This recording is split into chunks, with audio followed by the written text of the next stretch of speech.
Good evening, or good morning, should I say. It's already feels like an evening to me, but first of all, kind of want to echo on what the mayor said. Just want to thank Linda for inviting me here today to talk a little bit about our responsibilities and about the history that we have here in our predominantly minority neighborhoods.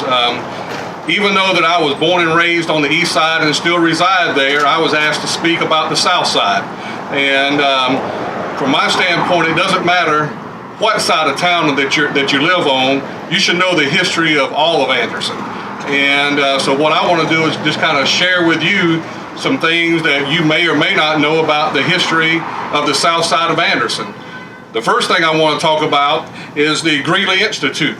Don't know if everybody is familiar with the Greeley Park, but it wasn't always a park, it was an institute.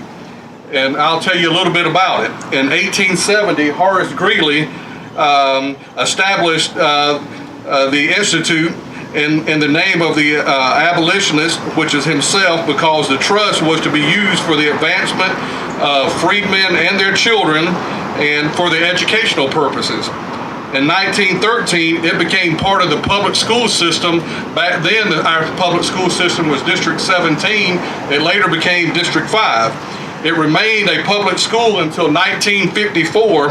And then after 1954, it closed down, and then it became a community center or a place for a community to hold events up until 1978. In 1981, the building was vacant, and then it was eventually torn down, and it was created into a park by the city of Anderson. But there's a lot of history that goes back to the Greeley Institute. One of the first African-American schools in the city of Anderson happened on the south side of Anderson. And it happened back in 1870. That's a long time ago. Some of the other things that on the south side, one of our first African-American police officers came from the south side of Anderson, Bobby Clinkscales. The late Bobby Clinkscales. He was one of our first African-American police officers. So history has started on the south side, integrating our police department.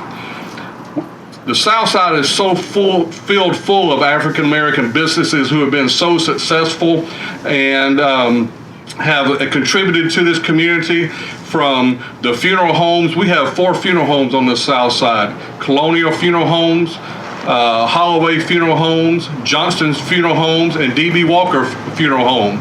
All of those funeral homes are on the south side and have been very vital to the development of the south side of Anderson.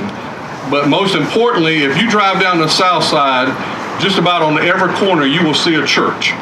Churches, the pillars of our community. And to just to name a few, you've got Royal Baptist Church, you got Olivet Progressive Baptist Church, you've got Mount Carmel CME, you got Bethel AME. Those churches have been the mainstay and the pillars of our community. So just wanted to kind of share with you some of the attributes that we have in our town, particularly on the south side. I know we've got someone coming up to talk about the east side and the west side and other areas, but again, Linda, I just want to thank you for asking me to come out.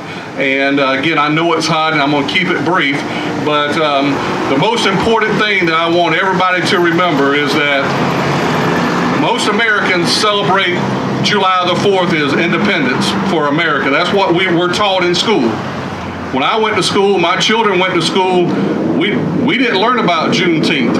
That was a part of our history that wasn't taught by our teachers. I think that it's important that we, as advocates, let our school officials know that that's important to us. We need to make sure that our children know the meaning of Juneteenth. I asked my 2 stepchildren today, do you know what Juneteenth is? And they said no. So I had to explain it to them.